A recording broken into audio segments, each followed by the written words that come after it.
की हिम्मत रखें। जे.के. रोलिंग कहते हैं, बिना हार का सामना किए जिंदगी में आगे बढ़ना नामुमकिन है। चाहे आप कितनी भी मुमकिन कोशिश कर लें, कितनी ही सावधानी के साथ अपने कदम आगे क्यों ना बढ़ा लें, कहीं ना कहीं आपको फेलियर का सामना तो करना ही पड़ता है। याद करिए, सबसे आखिरी बार आपने किस काम में सफलता हासिल की थी? क्या ऐसा हुआ था जिसके डर से आप अपने कदम पीछे खींचने पर मजबूर हो गए थे? हम अपनी जिंदगी में अक्सर अपने अलग अलग फेलियर्स को लेकर परेशान होते हैं, लेकिन हम भूल जाते हैं कि ये कोई बहुत बड़ा इशू नहीं बल्कि कुछ नंबर्स हैं। कुछ लोगों की जिंदगी में ये नंबर बहुत ज्यादा होते हैं तो कुछ की जिंदगी में बहुत कम, और सपनों को हकीकत में बदलने में इन्हीं फेलियर्स का सबसे बड़ा हाथ होता है। जब भी मैं अपने स्टूडेंट्स को ट्रेनिंग देता हूं तो मैं उनसे अक्सर पूछता हूं कि उनकी जिंदगी का सबसे बुरा दौर क्या था। उन्होंने अपने करियर में, अपने रिलेशनशिप्स में, अपने जिंदगी के दूसरे दौर में कब बहुत बुरी तरह से असफलता हासिल की है और उस समय उनका रिस्पॉन्स कैसा रहा है। अपने दिमाग में अपनी जिंदगी को लेकर बहुत ज्यादा बोझ डालने से बचें, क्योंकि ये बोझ कभी कभी डर में बदल जाता है और एक बुरी रियलिटी के तौर पर आपके सामने आता है। देखा जाए तो इस दुनिया में बहुत ज्यादा उम्मीद रखने वाले कामयाब लोग भी अक्सर अपने आप को कमजोर महसूस करते हैं।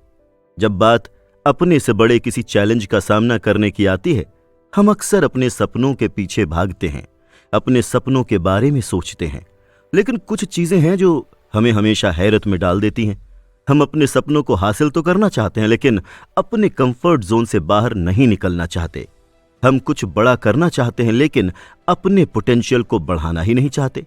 हम कुछ ऐसा करना चाहते हैं कि पूरी दुनिया हमारी बात सुने, लेकिन अक्सर हम अपने अंदर की आवाज को ही नजरअंदाज करने लगते हैं। अगर आपकी जिंदगी में भी ऐसे मौके बार बार आ रहे हैं तो उन्हें समझने की कोशिश करें। अपने लक्ष्य के साथ साथ अपनी लाइफ को अपने लक्ष्य की तरफ सही डायरेक्शन में मोड़ने की कोशिश करें। सफल होना हर किसी का ख्वाब है, लेकिन सफलता की शुरुआत रिस्क से होती है।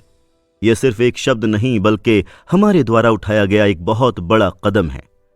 जब तक आप कोशिश नहीं करेंगे, आप चाहकर भी सफल नहीं हो सकते, और बाद में अपनी जिंदगी के बीते हुए कल की तरफ नजर घुमाते हुए अक्सर हमें इसी कारण अफसोस का सामना करना पड़ता है, और यह अफसोस हमें अपनी लाइफ में आगे नहीं बढ़ने देता।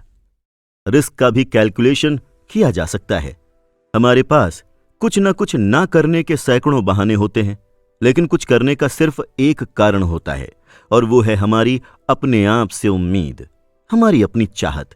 रिस्क के साथ आगे बढ़ना हमारी मजबूरी है, क्योंकि रिस्क का क्या है, वो हमारी जिंदगी के हर एक एस्पेक्ट से जुड़ा होता है। अगर आप अपनी जिंदगी में कुछ नया हासिल करना चाहते हैं, अपनी जिंदगी का एक नया एस्पेक्ट तलाशना चाहते हैं, तो आप में बर्दाश्त करने की क्षमता होनी चाहिए। आप में ये क्षमता होनी चाहिए कि आप कैलकुलेट कर सकें कि किस हद तक रिस्क उठाना आपके पक्ष में होगा और कहां पर आप आगे जाकर फंस सकते हैं। यहां पर आपको अपने अंदर की बाधाओं को तोड़ना होगा, अपने पैटर्न को बदलकर खुद को एक नए पैटर्न में ढालना होगा। रोल मॉडल की तलाश। अपने आसपास उन लोगों की लिस्ट बनाएं जो बाधाओं से नहीं डरते हैं, बल्कि डर का उनकी जिंदगी में कोई मतलब ही नहीं है, और वो लोग अपनी जिंदगी में सफल हैं। उन्हें अपने मेंटर की तरह देखें, उनसे सीखकर अपना आत्मविश्वास बढ़ाने की कोशिश करें, उनसे बात करें, उनसे उनकी जिंदगी के प्रोज और कॉन्स के बारे में समझने की कोशिश करें। आपके आसपास मौजूद ये लोग जिंदगी का एक नया पक्ष दिखाएंगे।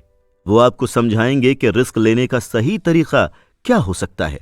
वो आपको अपनी जिंदगी के अनुभव के जरिए ये बताएंगे कि सफलता के रास्ते पर आगे बढ़ने के लिए हमें क्या क्या कीमतें चुकानी पड़ती हैं, और आप उस कीमत का फल कैसे हासिल कर सकते हैं, और बार बार असफल होने के बावजूद भी दोबारा कोशिश करने की हिम्मत कहां से आती है। ये भी आपके ये रोल मॉडल ही आपको अच्छी तरह से समझा सकते हैं, जो कहीं और नहीं